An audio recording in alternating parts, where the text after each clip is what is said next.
یار اسے چینج کرا دو کل ایسی پرابلم ایک اور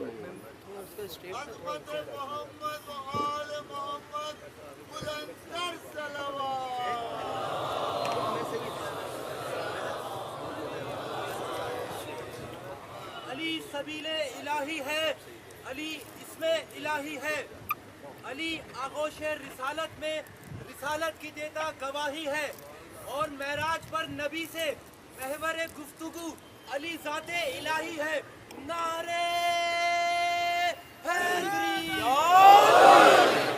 نعرہ حیدری، آواز بلند نعرہ صلوات۔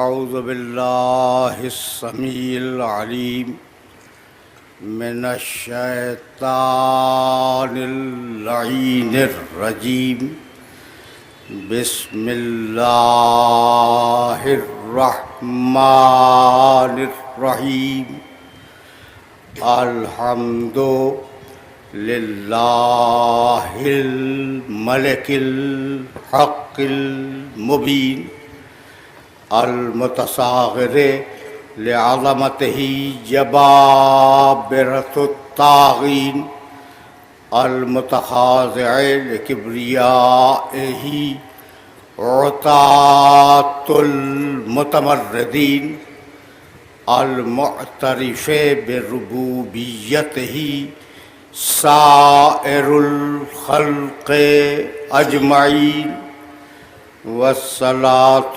والسلام والتحیۃ والإکرام علی اشرف النبیین وخاتم المرسلین، سیدنا و مولانا ابی القاسم محمد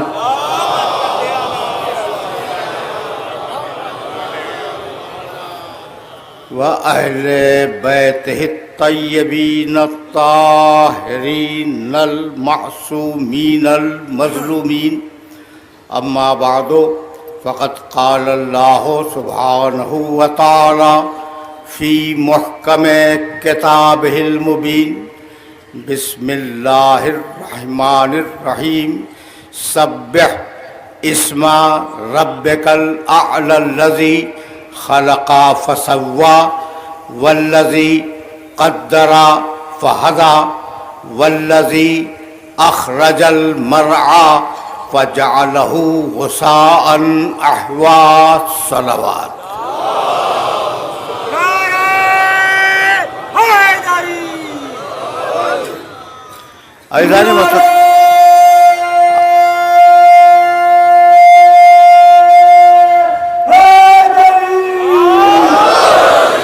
عزیزان محترم، سبیل الہی کے عنوان سے ہم نے جس سلسلہ گفتگو کا آغاز کیا تھا، آج وہ سلسلہ گفتگو اپنے چوتھے مرحلے میں داخل ہو رہا ہے۔ اس سلسلہ گفتگو کے لیے جن آیات کی تلاوت کا شرف حاصل کیا جا رہا ہے وہ 5 آیتیں ہیں۔ سبح اسم ربک الاعلی، تسبیح کرو اپنے بلند ترین رب کی، نہیں اس کے نام کی، بلند ترین رب کے نام کی تسبیح کرو۔ الذی خلق فسوى، یہ تمہارا رب وہ ہے جس نے بہترین تخلیق عطا کی اور جتنی ضرورت کی چیزیں تھیں بہترین طریقے سے تمہیں عنایت فرما دی۔ یہ ترجمہ بار بار میں دہرا رہا ہوں تاکہ ذہن میں محفوظ ہو جائے۔ والذی قدر فہدی، اور جس نے ہر چیز کی ایک تقدیر معین کی اور ہر چیز کی ہدایت کی۔ والذی اخرج المرعی، یہ تمہارا رب وہی ہے جو تمہارے مویشیوں کے لیے اور تمہارے لیے سبزیاں اگاتا ہے، چارہ اگاتا ہے، بیل بوٹے اگاتا ہے۔ ثم جعلہ غثاءً احوا، اور اس کے بعد اسے بھوسے میں تبدیل کر دیتا ہے۔ بنایا تو بیل بوٹا بنایا، اور جب اسے گرایا تو بھوسا بنا کے چھوڑ دیا۔ یہ وہ آیات ہیں جن پر سلسلہ گفتگو آگے بڑھ رہا ہے۔ ان آیات کو بار بار ترجمے کے ساتھ پیش کرنے کی ضرورت میں نے اس لیے محسوس کی کہ تمہیں اندازہ ہو جائے کہ جو چیز بھی پروردگار نے اس دنیا میں خلق کی ہے، کچھ بھی ہو، جو چیز بھی خلق کی ہے، وہ اپنے کمال پہ خلق کی ہے، اس میں کوئی نقص نہیں ہے، کوئی عیب نہیں ہے، ہر شے بے عیب خلق کی۔ سبح اسم ربک الاعلی الذی خلق، اس نے جب خلق کیا تو بے عیب خلق کیا۔ فسوا، جب تمہیں ضرورت کی چیزیں دیں تو بے عیب طریقے سے دیں۔ قدرا، جب اس نے تقدیر معین کی تو بے عیب تقدیر معین کی۔ ہدا، جب تمہاری ہدایت کی تو بے عیب طریقے سے ہدایت کی۔ یہاں تک ہم، پہاڑ، جمادات، حیوان، انسان سب برابر ہیں، لیکن اب یہیں سے انسان الگ ہوتا ہے۔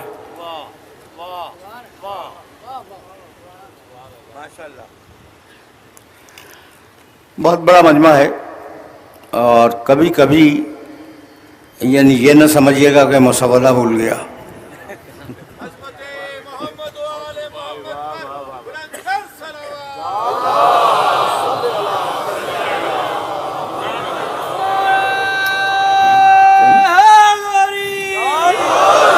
کبھی کبھی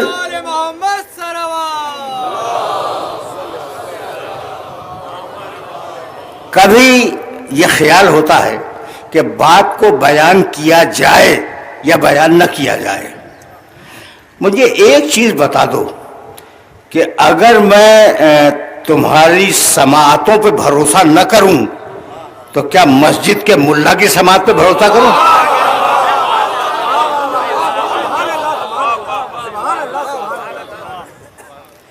بہت سے لوگ ایسے اس مجمع میں بیٹھے ہوئے ہیں کہ قرآن ان کے گھر میں نازل ہوا، ان کے باپ دادا پہ نازل ہوا، تو ظاہر ہے کہ جس کے باپ دادا پہ نازل ہوا ہوگا وہ قرآن کو بہتر سمجھے گا نا، تو وہ اسی لیے پیش کرتا ہوں میں۔ تو اب بات کیا کہہ رہا تھا میں؟ بات یہ کہہ رہا تھا کہ انسان شریک ہے ان ساری باتوں میں جن کا تذکرہ ان آیات مبارکہ میں کیا گیا، لیکن اب انسان الگ ہو رہا ہے، اور وہ الگ ہو رہا ہے اپنی عقل کی بنیاد پر۔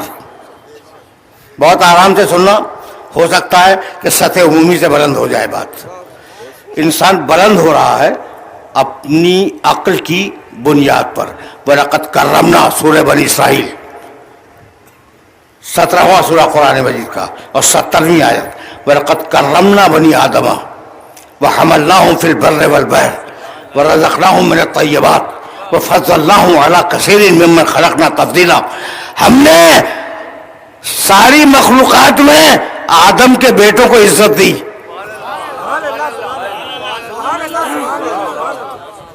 پالیسی ہے پروردگار کی، وَلَقَدْ كَرَّمْنَا بَنِي آدَمَ، ہم نے آدم کے بیٹوں کو ساری مخلوقات میں کرامت اور فضیلت سے سرفراز کیا۔ تو کوئی نہ کوئی کرامت تو تمہارے پاس ہے اور کوئی نہ کوئی فضیلت تو ہے۔ اب آرام سے آیتیں سنتے جانا، اور اگر بہت زیادہ ہو جائیں تو قرآن کا سننا بھی ثواب ہے، قرآن کا پڑھنا بھی ثواب ہے۔ ٹھیک ہے نا؟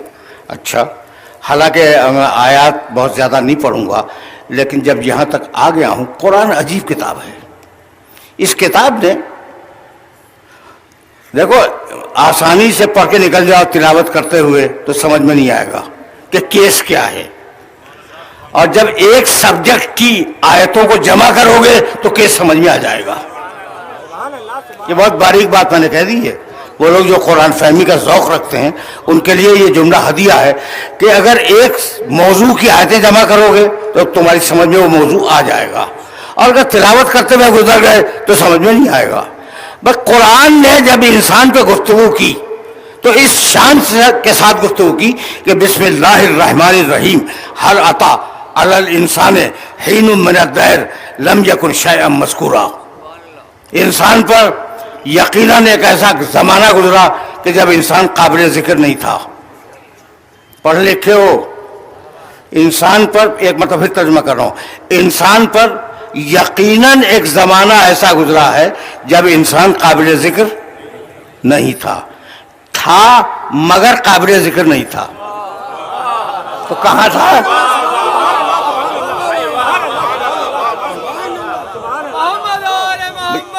بس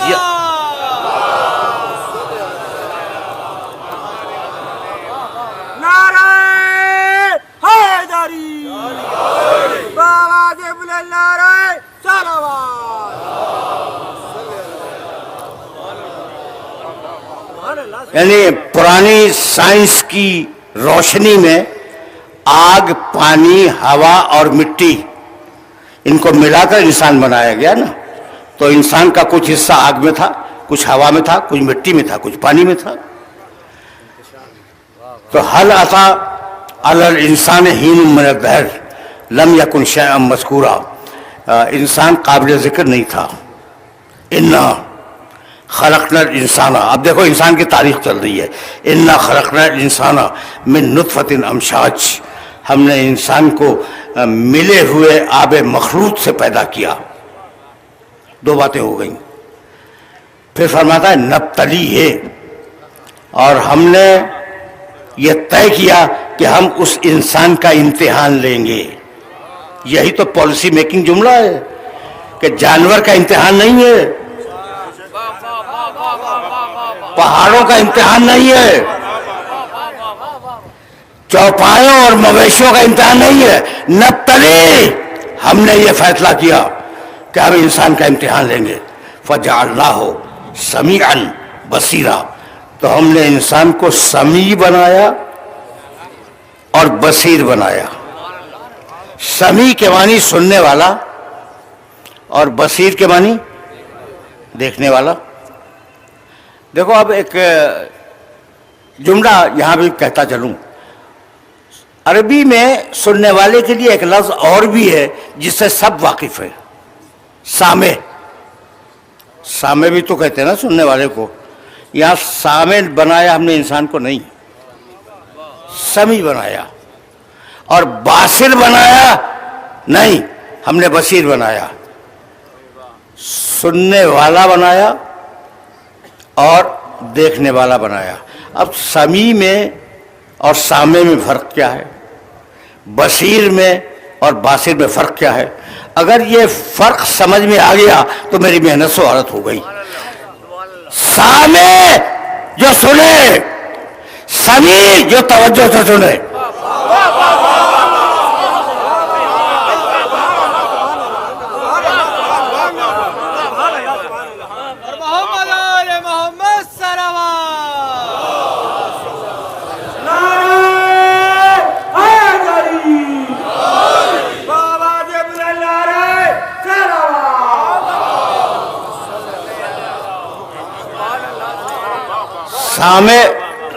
سامع تو جانور بھی ہے لیکن سمیع نہیں ہے۔ سمیع کے معنی توجہ سے سنے، نتائج پہ نگاہ رکھے۔ باصر جو دیکھے، بصیر جو توجہ کے ساتھ دیکھے اور نتائج کے اوپر نگاہ اس کی مرتکز رہے۔ اب ایک لفظ کہنا چاہ رہا ہوں میں، سارے جانور دیکھتے ہیں، انسان توجہ سے دیکھتا ہے۔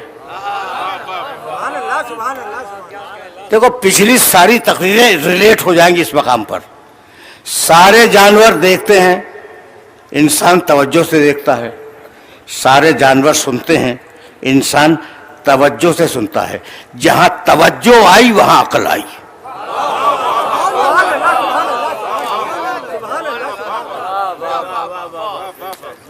جہاں توجہ آئی وہیں پہ عقل آ گئی۔ تو اب عقل کا کردار شروع ہوا۔ فجعلناہ سمیعا بصیرا، ہم نے انسان کو قوت سماعت بھی دے دی اور ہم نے انسان کو قوت بصارت بھی دے دی۔ اب سورہ احزاب سے ایک آیت پڑھنے جا رہا ہوں، بہت زیادہ وقت نہیں لوں گا لیکن ضروری ہیں، یہ آیات ضروری ہیں۔ سورہ احزاب 33واں سورہ ہے قرآن کا، اور اس سورہ کی 72ویں آیت. انا، آرام سے سننا، انسان کے سلسلے میں اللہ کا بیان. انا عرضنا الامانۃ علی السماوات والارض والجبال فابین ان یحملنها واشفقن منها وحملها الانسان انه کان ظلوما جہولا. یہ مفسرین نے کہا کہ قرآن مجید کی مشکل ترین آیتوں میں شامل ہے، اور آج میں تمہارے لیے آسان ترین بناؤں گا اس آیت کو. اس لیے کہ بھائی بات یہ ہے کہ یہ ہمارا مسئلہ ہے کہ ہم قرآن مجید کو مفسروں سے نہیں لیتے، ان سے لیتے ہیں جن پر قرآن نازل ہوا.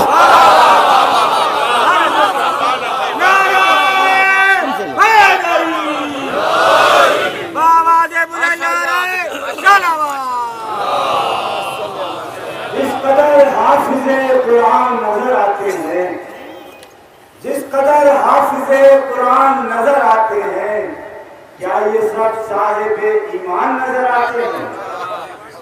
کل ایمان کے والد کا ہے ایمان مشکور، اپنے اجداد مسلمان نظر آتے ہیں.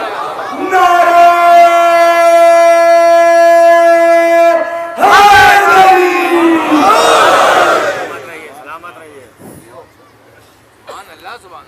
اب یہ بیچ میں جو شاعری چلتی ہے، یہ مجلس کے اندر مجلس ہے، ٹھیک ہے نا. اب ظاہر ہے کہ اس کے اوپر تو میں کوئی جملہ کہوں گا نہیں. بھائی کب تک ابو طالب کے ایمان کو پیٹتے رہو گے؟ بات ختم ہو گئی. بھائی میں اتنا جانتا ہوں کہ اس رسول کے عہد کے ہر کافر کو کافر پالنے کا تو موقع ملا، لیکن نبی پالنے کا موقع ابو طالب کے علاوہ کسی کو نہیں ملا.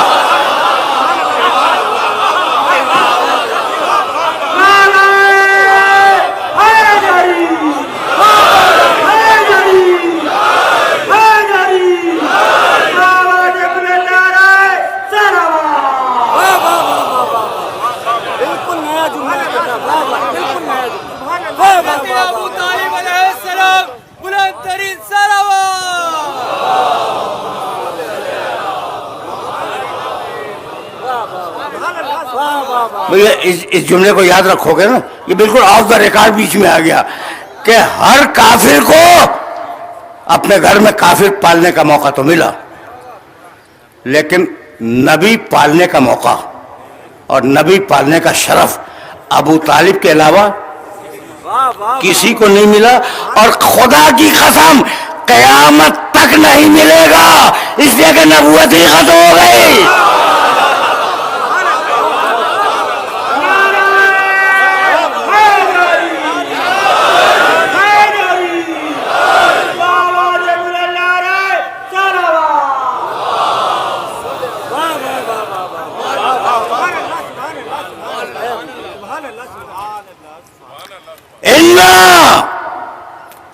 پھر جا رہا ہوں واپس آیت کی طرف.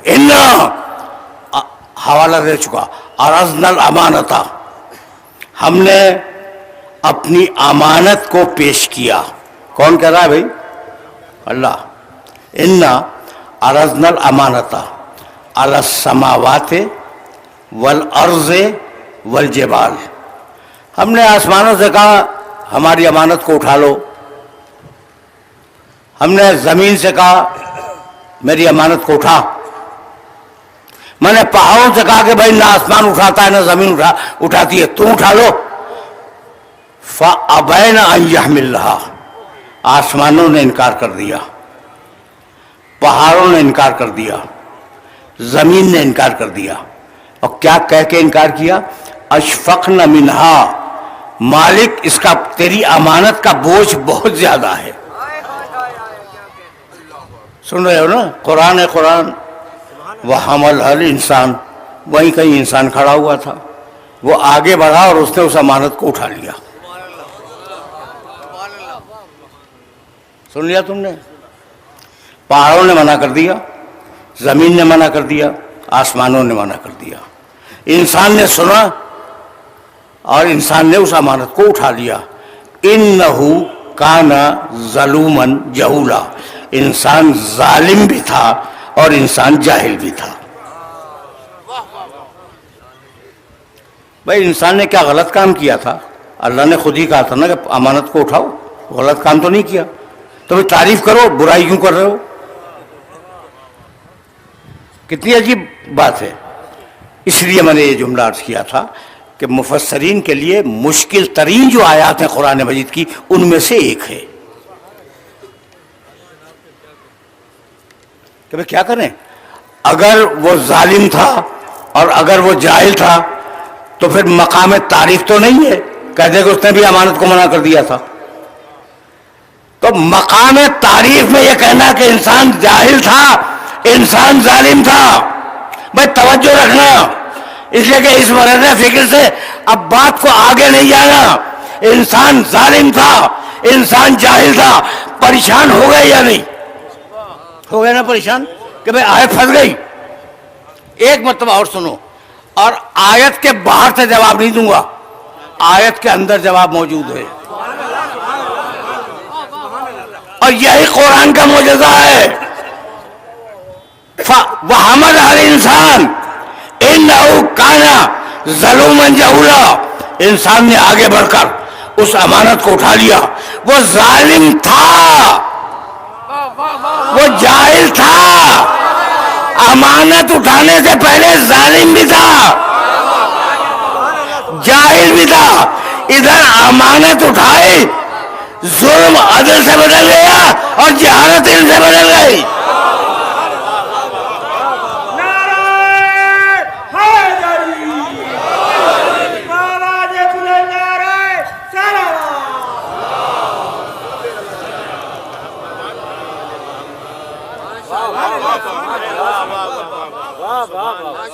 یہ عجیب مرحلہ فکر ہے جس مرحلہ فکر پہ آ گیا میں۔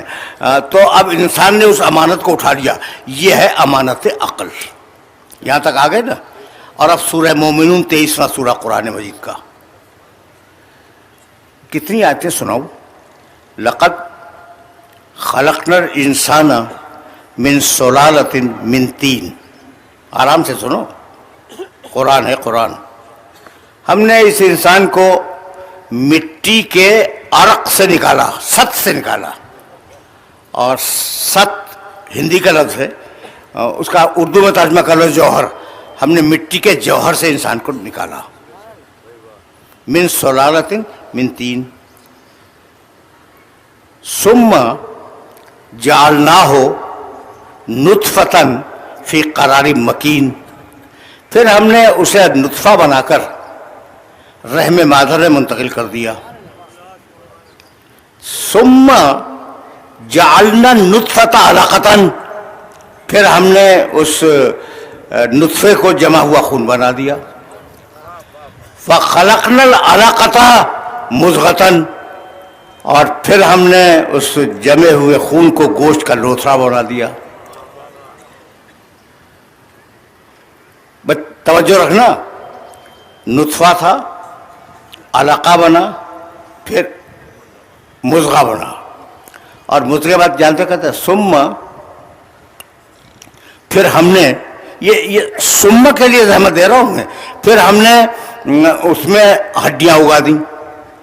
جب ہڈیاں اگ گئی نا، فَكَسَوْنَا الْعِظَامَ لَحْمًا، تو ہم نے اس کے اوپر گوشت منڈ دیا۔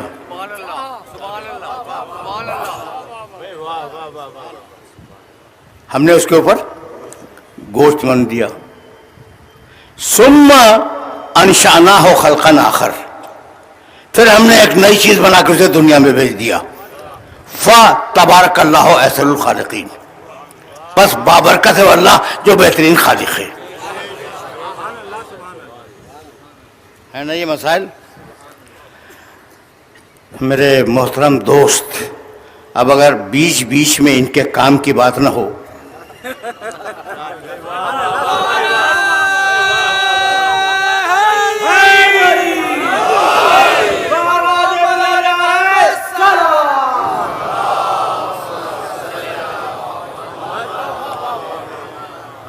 اس میں لطف نہیں ہے.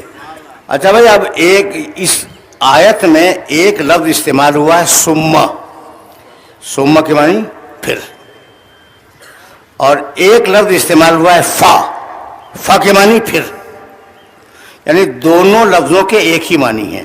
سما یعنی پھر، فا یعنی پھر. لفظ دو ہیں، معنی ایک ہے.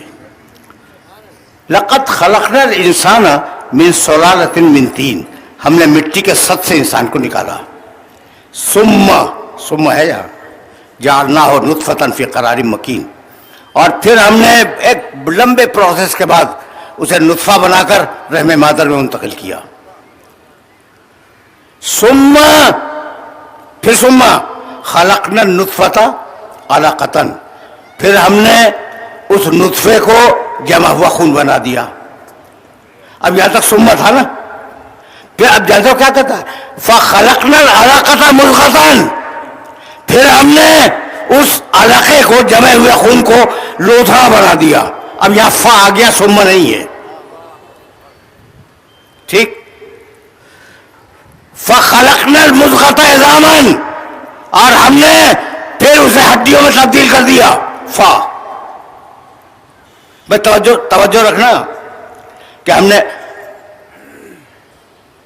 بہت ہی توجہ رہے، اس لیے کہ میں چاہ رہا ہوں کہ یہ میسج مکمل طریقے سے پہنچ جائے اور ایک ایک سننے والے تک پہنچ جائے. لقد خلقنا الانسان من سلالۃ من طین ثم جعلناہ نطفۃ فی قرار مکین فخلقنا النطفۃ علقۃ وخلقنا العلقۃ مضغۃ فخلقنا المضغۃ عظاما فکسونا العظام لحما، اور ہم نے یہ فا چل رہے ہیں، آگے سما، بعد میں سما، بیچ میں فا چل رہے ہیں. فا تبارک اللہ احسن الخالقین، بس بابرکت ہے وہ اللہ جو بہترین خلق کرنے والا ہے. تو سما کے معنی بھی پھر اور فا کے معنی بھی پھر. یہ سما اور فا یہ دونوں استعمال کیوں ہوئے؟ کہیں سما کہیں فا، کہیں فا کہیں سما، یہی ہوا ہے نا. تو جہاں پروسیس میں کام ہو رہا تھا،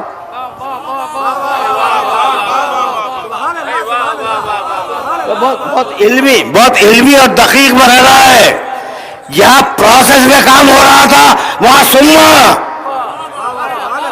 اور جہاں بلا فصل ہو رہا تھا وہاں فا.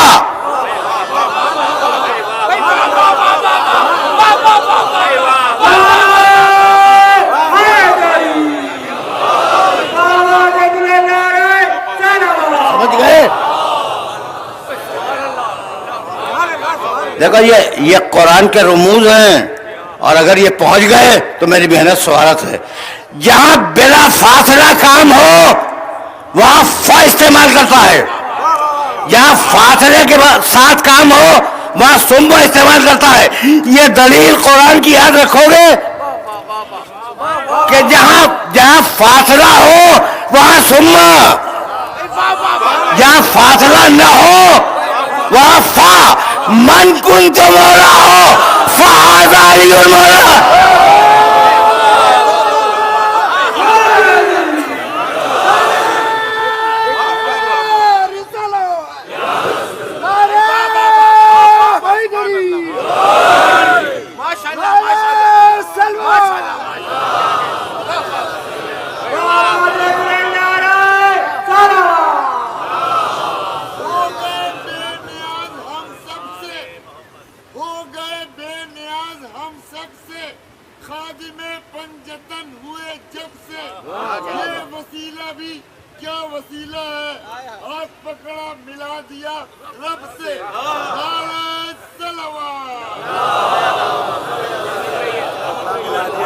کیا آج پکڑا ملا دیا رب سے. نہیں بھائی، رب ہے، وہ علی کا بھی رب ہے. یہ ابھی میرے دوست کیا پڑھ رہے تھے بھائی؟ سبحان اللہ. ہو گئے بے نیاز ہم جب سے، ہو گئے بے نیاز ہم سب سے، خاطب پنجتن ہوئے جب سے. یہ وسیلہ بھی کیا وسیلہ ہے،